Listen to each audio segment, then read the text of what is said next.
Welcome, everyone. My name is Jesus Rodriguez-Espinoza. I'm the editor of Orinoco Tribune, and today we have a very special interview with Joe Emersberger about the upcoming presidential elections in Ecuador that are scheduled to happen this next Sunday, February the 9th. And before introducing and reading to you Joe's bio, I want to mention a few things about my thoughts on Ecuadorian politics. I believe, and maybe I'm sure that we should talk about that during the interview, but I believe that there is some sort of course in Ecuadorian politics regarding the Revolución Ciudadana. I don't know. I have that impression because in recent elections, progressivism forces, anti-imperialist forces has been very close to achieve victory, but then at the last minute something happened and the public opinion is shifted radically and the goal is not achieved. So that's one of my thoughts on the Ecuadorian politics. And for me, that is especially I don't know how to say it. It's hard to understand because of the unparalleled achievements of Rafael Correa's government, and I don't know how things operates, within the Ecuadorian public opinion. So I want to talk about those things, and I have the impression that maybe the public opinion in Ecuador is too easily manipulated. Can be easily manipulated, you know what I mean? So and those things happen in the middle of far-right governments that has been disgusting, especially this last one of Daniel Noboa. So those are the things that I want to talk about with Joe. I'm gonna introduce Joe right now. Joe Emersberger is a Canadian-based writer, engineer, and activist known for his critical analysis of Western media coverage on U.S. foreign policy in Latin America. He co-authored the book Extraordinary Threat: The U.S. Empire, the Media, and 20 Years of Coup Attempts in Venezuela, published by Monthly Review in 2021 with Justin Podur. He writes for progressive outlets such as Fair, CNET, and People's Word, often addressing topics like media dishonesty and neoliberal policies in Latin America. He's a prominent voice in critiquing imperialism and media bias, particularly through his focus on Venezuela and Latin America. His work bridges activism, journalism, and scholarly research to challenge dominant geopolitical narratives. So thank you, Joe, for being with us. It is a pleasure always talking to you and an honor. So I believe that we should just jump into the first part of the interview. That is basically, I just want to know, what do you think is going to happen this Sunday? I believe that it's important to hear from you because I know that you follow very closely what happened in Ecuador because of your Ecuadorian roots. Sure. I think Luisa Gonzalez, the Correaist candidate, she was the Correaist candidate last time, a year and a half ago as well. I think she has a very good chance, probably a bit better chance to win this Sunday. A pollster that I follow closely, Omar Malouk Salem, he's been pretty good on previous elections. He has her 8 points ahead. But this government, like you said, is disgusting. This past 10 years for Ecuador has been a nightmare, no doubt about it. It's been a transition from a very successful left-wing project under Correa from 2007 to 2017 to a very pro-U.S., very right-wing, increasingly out of control, violent, repressive, and just horrifically incompetent right-wing rule. It's been a disaster. Ecuador went from being one of the second safest country in Latin America by homicide rate when Correa left office in 2017 to being the most dangerous. Ecuador went from 2017 being the most second safest country in Latin America to being now probably the most dangerous. Its homicide rate has skyrocketed, more than quadrupled. Now, there have been 3 presidents since Correa left office. One was Lenin Moreno, followed by Guillermo Lasso, and then followed by Daniel Noboa, all right wing. But there's one thing when you talk about whether, is it fair to say that Ecuadorians have just been manipulated and why can't they see how horrible it's been? Well, part of the problem, one big problem that's plagued Correísmo is the problem which they continue to have of traitors within its own ranks.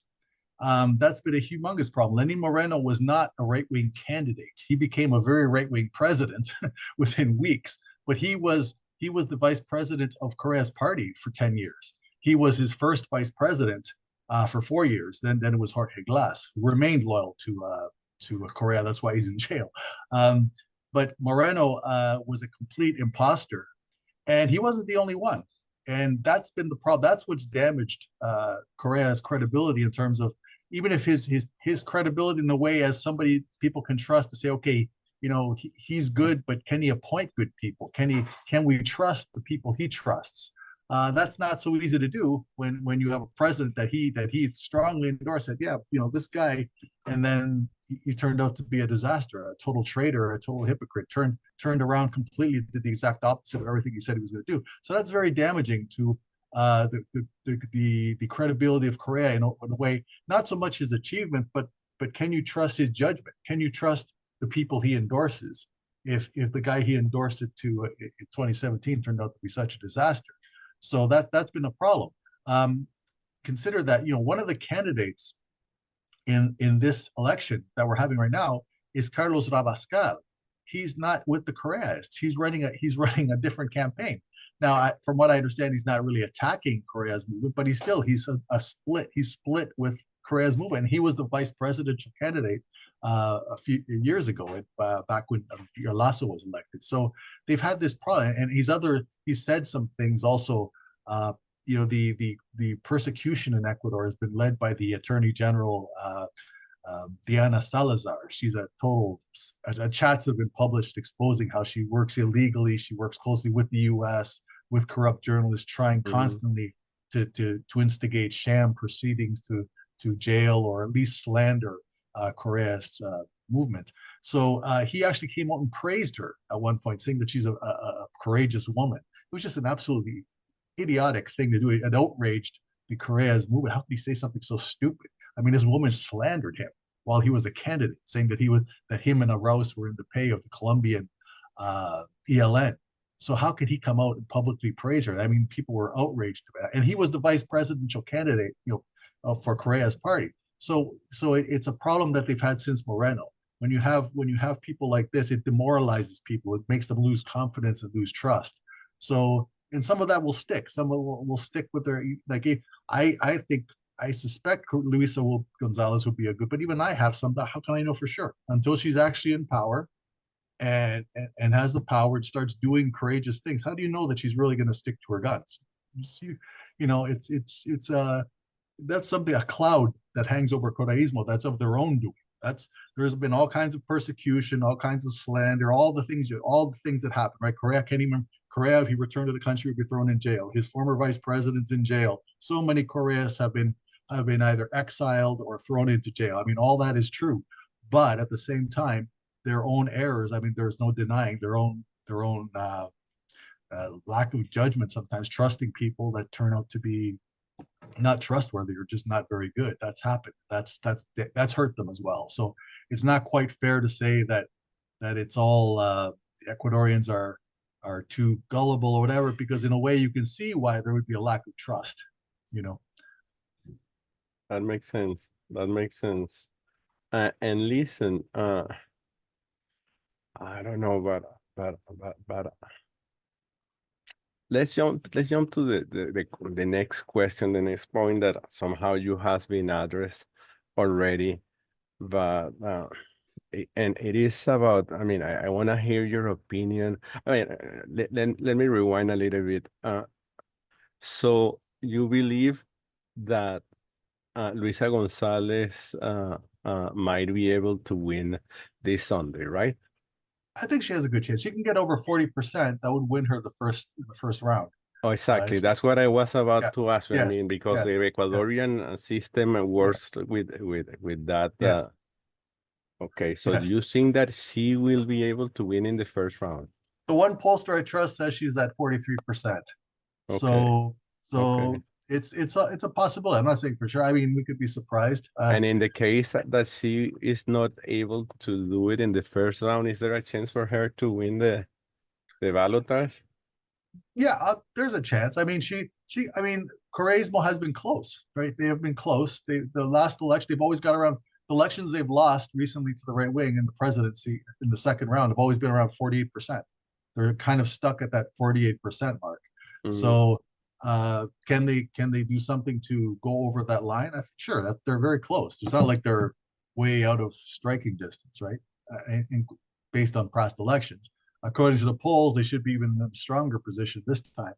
So they have that's a good. chance, yes. That's But that's that's good to know. but the other wrinkle is how the governments now are so the government now uh, is so committed to a corrupt way of governing, a lawless way of governing, that you have to wonder what they might try during the count too. It's going to be the prominent Correists in the party are warning their militant their organizers and their people on the ground, their campaign, to be extremely careful about the vote count, to be extremely vigilant, because you can't trust this government. I mean, just recently, a bunch of decrees that Noboa issued have been ruled illegal by a constitutional court. And that's pretty bad, because this constitutional court is not a courageous court. This is a court that was imposed by Moreno through all his illegal acts. And the fact that they would strike down his decrees, because what happened was Noboa immediately, when he won the presidency, went to war with his own vice president, Veronica Abad, and he illegally had her basically stripped of the vice presidency, and he appointed his own vice president. Now she's an elected official like he is. He can't do that. That's, there are countries like Venezuela where the vice presidents are appointed. This isn't the case. Vice president is elected, so he can't do that under Ecuador's constitution. It's totally illegal, and he did it anyway. Just like he invaded the embassy in Mexican embassy in Quito, he did it anyway, blatantly illegal. I mean, even the dictatorships, though, Pinochet didn't do that. He does it anyway. It's just there's a lot. Recently, there was a horrific case where four youngsters, several months ago, four youngsters aged 11 to 15, they were disappeared by military men near a military base, and um, and then they were disappeared. Eventually, their incinerated bodies were found. And these were disappeared by the military, because the criminal element has thoroughly penetrated the military, the police, the prisons, and it's just out of control. And just recently, this January of 2025 has been the most violent month on record ever in terms of homicides. Like, it's a system that's so criminal. It's become so criminal that you obviously you can't be complacent about what they're going to do during an election, right? So Yes, that's also a fear. yes, no, war record is terrible. That Yeah, invasion of the Mexican embassy.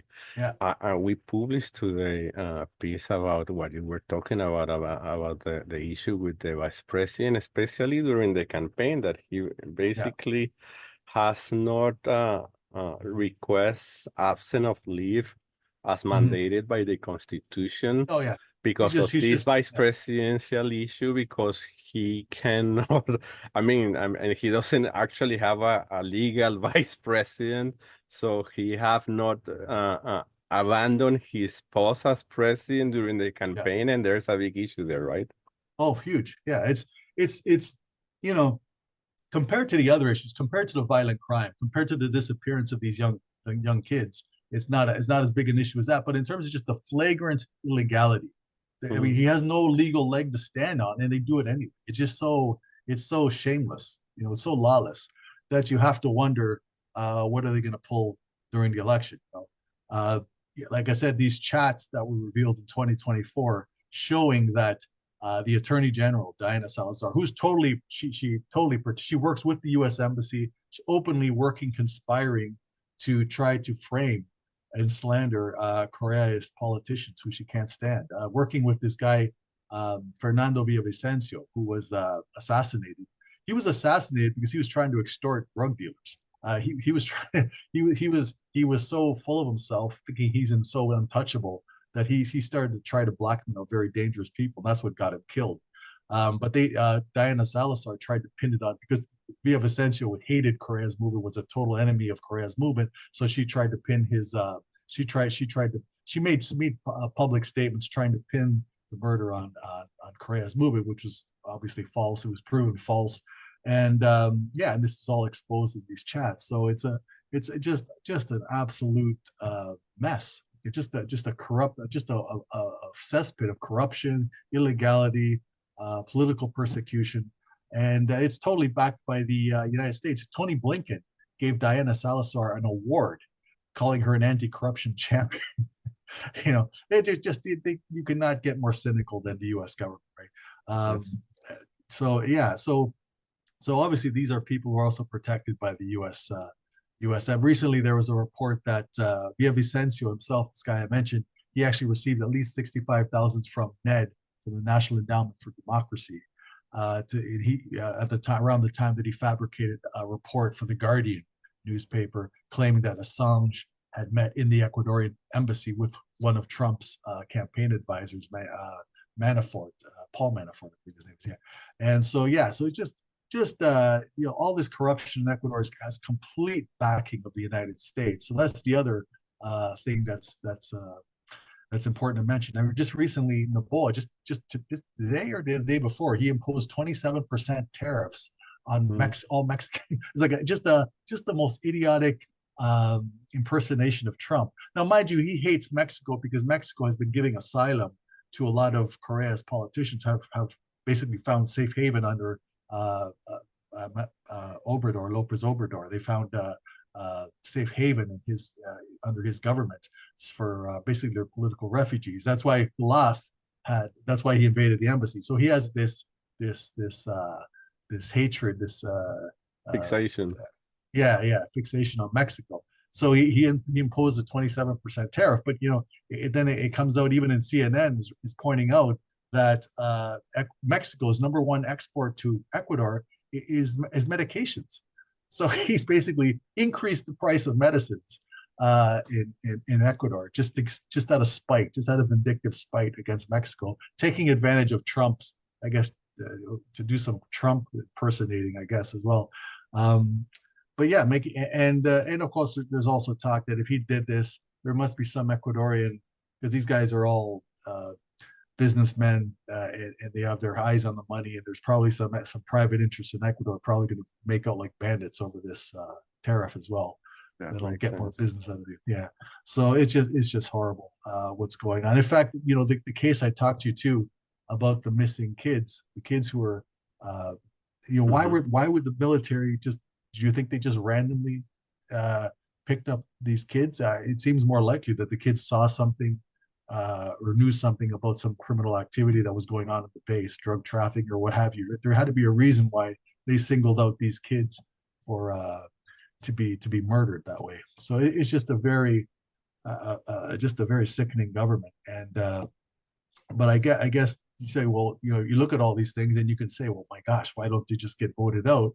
But again, it's the years of vilification of Correa's movement combined with the errors that they've made, the errors in judgment I think that they've made, especially with this problem they have with traitors, basically.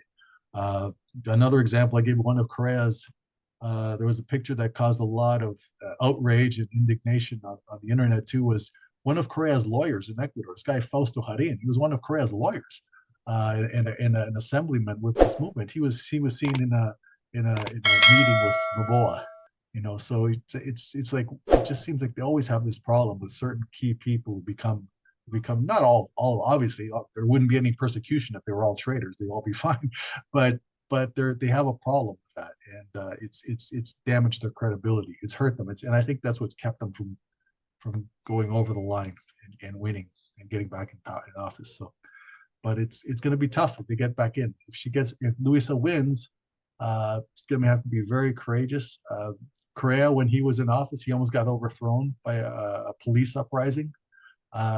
To clean up the military, to clean up the police, to really clean house, it's going to take a lot of courage. It's not going to be. It's going to be something that's going to put her, I think, even her life at risk. She's got to be very courageous. So, and if she isn't, and if she doesn't make the concrete changes required, the people don't see improvements in security, in their living, in the way they live. It basically a return to the progress that they saw under Correa the first time. If they don't see that, they could just lead right back to the right wing getting back in power. So do you think that maybe there will be like a, ¿cómo que se llama? We say it in Spanish, voto castigo.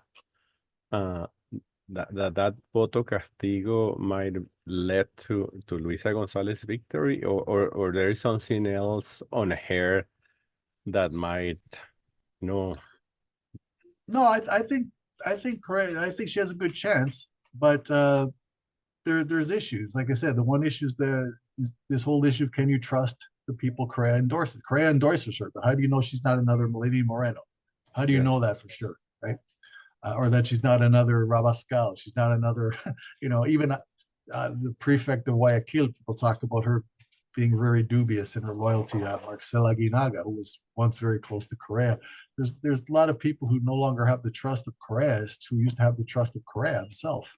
And that's a problem. The other problem is, I think I haven't talked about, is divisions within the broader left in Ecuador. Yes, that takes us to the next question, which is about that. What do you see? How do you see the progressive movement? And I put progressive because I don't want to be too radical to name it socialist or Marxist or anti-imperialist, because of the broad meaning of the word progressive. How do you see the progressive movement in Ecuador right now? Well, from what I understand, it seems, from what I gather, that they aren't at least openly hostile. There is a segment of the fake left that's openly hostile to Correa. They're basically just doing the dirty work of the right. But it seems like it's not as big a problem at the moment. It seems like they're a little quieter. It seems like there's not as much hostility. But if Luisa gets into power, that's another issue she's going to have, because there are, as put opportunism aside, there are always conflicts, because for a country like Ecuador, they need their export revenues, right? They need to export their oil. They need to live off their natural resources to generate income so they can try to develop. But there's segments of the left that doesn't want anything to do with that, right? For environmentalists, some indigenous activists, some of the far left, they see that as a sellout to capitalism. It's always any time a leftist government comes to power, there's a segment that says if they engage at all with the international market, with the international world as it's run by capitalists, you have to, so that if they engage in any of that for developmental purposes, that's seen as traitorous, as a sellout. So yeah. Listen, and those you mentioned the indigenous movement, and I was wondering, while making you the question, how the indigenous movement relates to Luisa Gonzalez's candidacy, because I know that movement, at least a few years ago, was very powerful, but there were splits between the Pachacutic and Conaye, and how is that moving recently? It seems like there's been more or less like it seems to me, like, to my eye, it seems like there's been kind of I don't see them attacking each other like they have in the past. It's very complex because for example, Pachacutic is the electoral wing of the indigenous movement, and they've often been very right wing, just very terrible. But it always seems that when push comes to shove, the more radical Kanai, like movement based act, they seem to always fall in line with them. Like they'll never split with them. when it push comes to shove. They'll criticize, they will to some extent, but it seems like there never is a clean break with them. So yeah, that's an issue. So I don't know. There's a lot of influence. We know what Trump did with this freezing USAID, right? Is he froze a lot of the funds that forms the basis of the soft power of the United States. And there's a lot of sectors throughout Latin America, not just Ecuador, where there's all kinds of NGO money, all kinds of foreign money that dictates the politics that these groups form. And so they can form a kind of comfortable anti-government politics, but when it push comes to shove, they're never in support of any elected government. That's they'll attack Correa, they'll attack Maduro, they'll attack so there's that segment of the left. It's not just it's the broader left. It's not just the indigenous left. It's sometimes the environmentalists and other sects that call themselves Marxist and whatever, and they'll end up just basically doing the dirty work of the right. I don't know how. I think that's going to be an issue that I don't think it's going to be that important in the election. Maybe I'm wrong, but I don't think so this time. I think it's more something that'll be important down the road if Luisa Gonzalez actually has to govern, right? And then she's gonna get protested by groups that say, well, why are you doing mining? Why are you doing oil extraction? Why are you getting export income, right? Which is essential for Ecuador's development. It's always going to be a contradiction and a dilemma for any real world government that takes office. Got it. I got it. Listen, you mentioned that already that in the case of Luisa Gonzalez victory, she's gonna have to take top positions to try to improve the situation in Ecuador. We forgot to mention about the electricity issues that the country is facing also in recent months, that I believe also is affecting the support of the people to Novoa. But go ahead. But let me finish the question. But sure. My question is connected to that. I mean, how in the case of Luisa Gonzalez victory, how do you think the local scenario, but also the regional Latin American scenario in the case of a victory, but also knowing the history of bad electoral results in recent years in Ecuador, what will happen in the case of the victory of Noboa? Oh, in the case of if Noboa gets back in, I mean, the first part of the question is about in the case of Luisa Gonzalez victory, but also if that doesn't happen, how do you see will be the scenario for Ecuadorians, but also in the region? Well, I think we'll just have the continued disintegration of Ecuador under if Novoa wins. It'll just be the continued decline. Everything is just going to continue to get worse. What I think the big exploding thing that could happen if they pay in power is some kind of financial crisis, because they're so destructive that eventually they've been able to. In 1999, Ecuador had a massive banking crisis. The banking system totally collapsed, and that's one thing that could happen if they keep these governments like Noboa's in power. Even with their dollarized economy, they could end up with some kind of major financial crisis that even they won't be able to solve. They could end up with a repeat of that. That's a very big danger. And do you see a social explosion in that scenario? There could be, yeah. I mean, there is an organized Correa's movement that's very close to taking power, right? So if that, I think eventually the Correas can get back in. Even if they don't get back in this time, things they're not going to improve under these governments. That's just not what they're about. They're very short term. They rely on persecution and dirty tricks to keep their scam going. That's what they've done.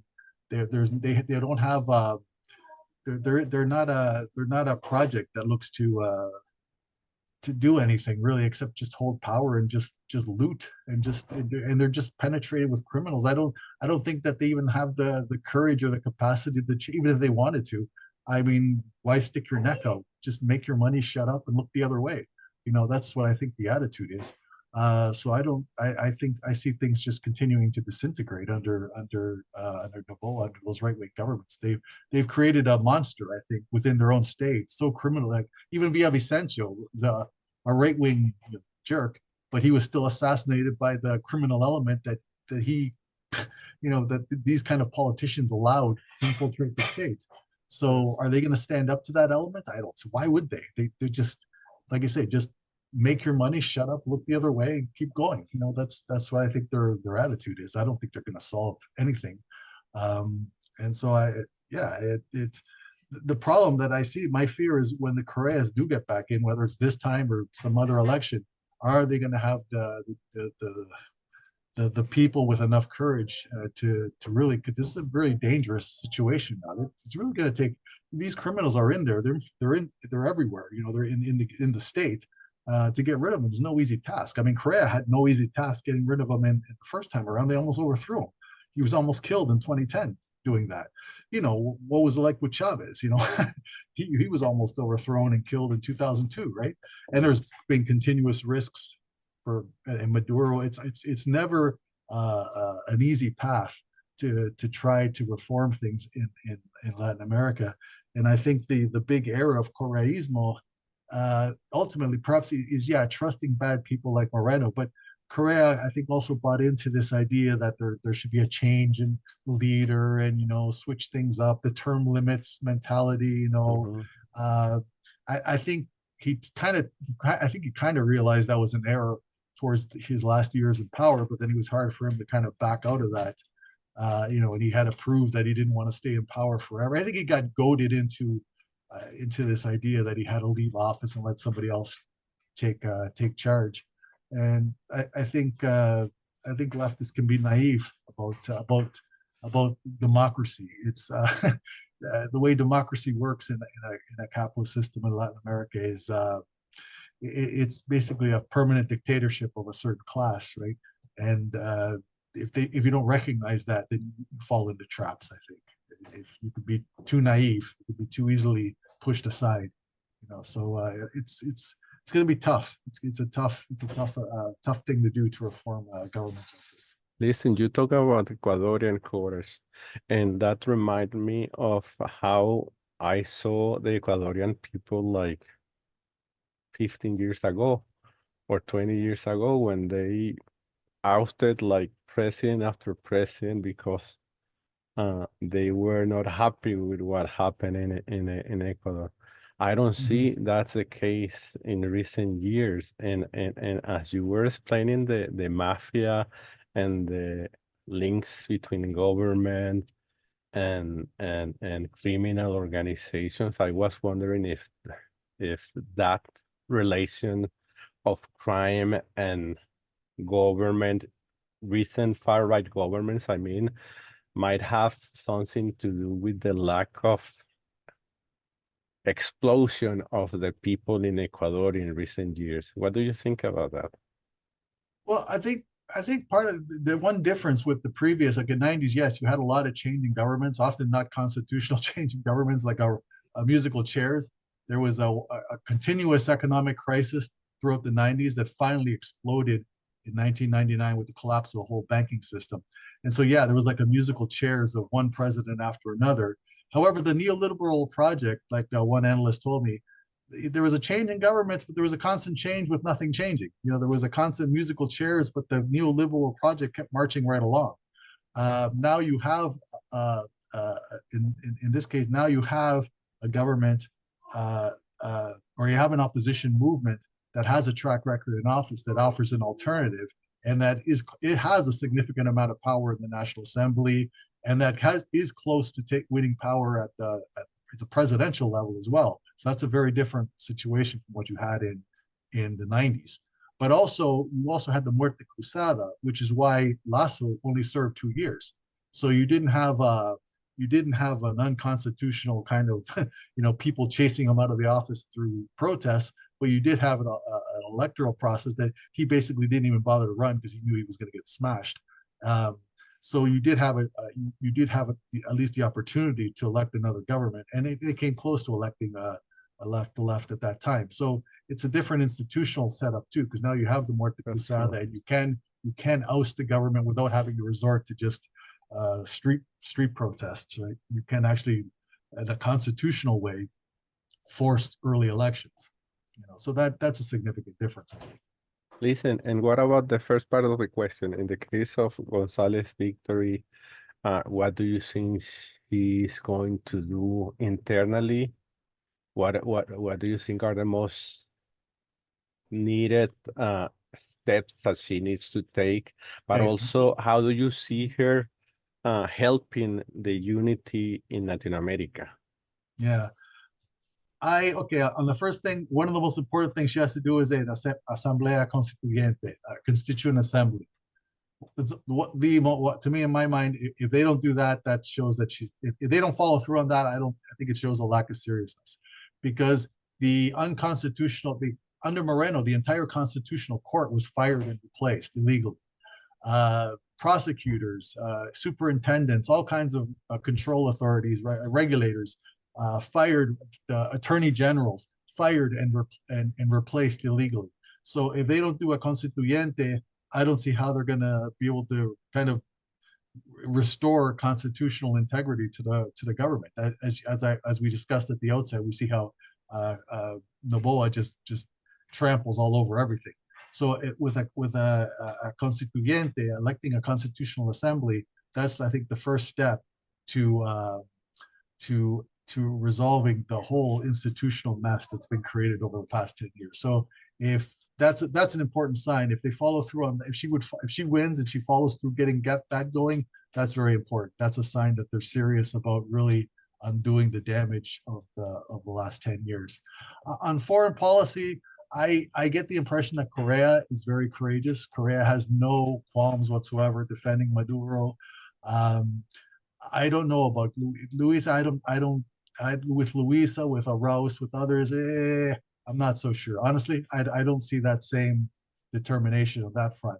But I think, I would hope that at least they have a determination to be diplomatic and to try to rebuild regional unity and to not be like Lula has become. So that's my hope. But that there, honestly, I don't get the same sense of candor, of boldness on that front that I get from Correa himself. But Correa is close to her, and if she remains as president, as loyal to Correa as she has been as a candidate, then I hope his influence would steer her in a way that at least tries to rebuild South American unity, and that's important, because if they can learn to take collective stances, I think that should help stiffen some spines. They feel, if the countries can feel less isolated. That's always the thing that anyone who cares about development in Latin America knows, that there's a reason why they're all divided up into so many different countries. It's colonialism.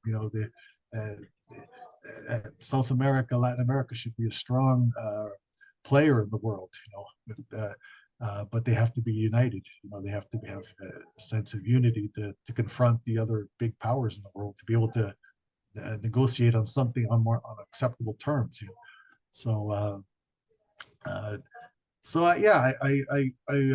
those are the things that are important to me, to see that she follows through on the Constituyente, the Constituent Assembly, and that she pushes regional integration, that she tries to make serious moves to kind of reestablish organizations like UNASUR, or those are the things that matter. So those will be the signs that she's serious about rebuilding. Listen, you mentioned Correa, and we all know that Correa is like the mastermind, the leader of the Revolución Ciudadana. But do you think that it's gonna be advisable that she allows, in the case of a victory, Correa returning to Ecuador? And also, what do you think she's gonna do with in the case of Jorge Glass? I Yeah, know that that's a judiciary issue, but you know how judiciary, that's you that's know. that's why I mentioned the Constituyente. That's why Oh, I got mentioned the it. Constituent Assembly, because to undo all the injustices, not just against Correa, against Glass, but all the illegal appointments, everything they've done from 2017. What Moreno did was handpick a group of people to basically restaff the judiciary and the prosecutors and the regulators. He just did a complete unconstitutional rework of the electoral authorities, everything. It's just totally unconstitutional. The only way to legally fix that is through a constituent assembly. So that would address all the, not just the, and that it would include the injustices that have been done to Correa. Because remember, all those cases against were brought by prosecutors who should never been there, had jobs, had no legal right to have their jobs, ruled over by judges who were controlled by authorities who had no right to do their jobs. So it's just a mess. So if they're serious about fixing all that, not just for Correa's benefit, but for the benefit of the whole country, then they have to do a constituent assembly and they have to kind of reinstitutionalize the whole state, like they did in 2008 when 2007 when Correa took office. That's the conclusion they came to then, that this system is so corrupt, is such a mess, that we need to reinstitutionalize it, basically to clean out all the corruption, and that's what they're going to have to do again. That makes sense. That makes sense.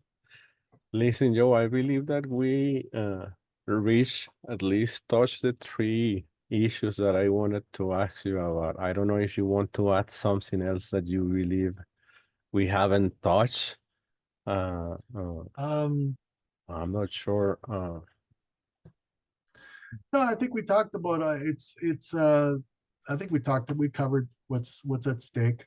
I like I said, I hope she wins, but I hope also that she has the courage to follow through and do what needs to be done, because it's a big challenge. We all hope that.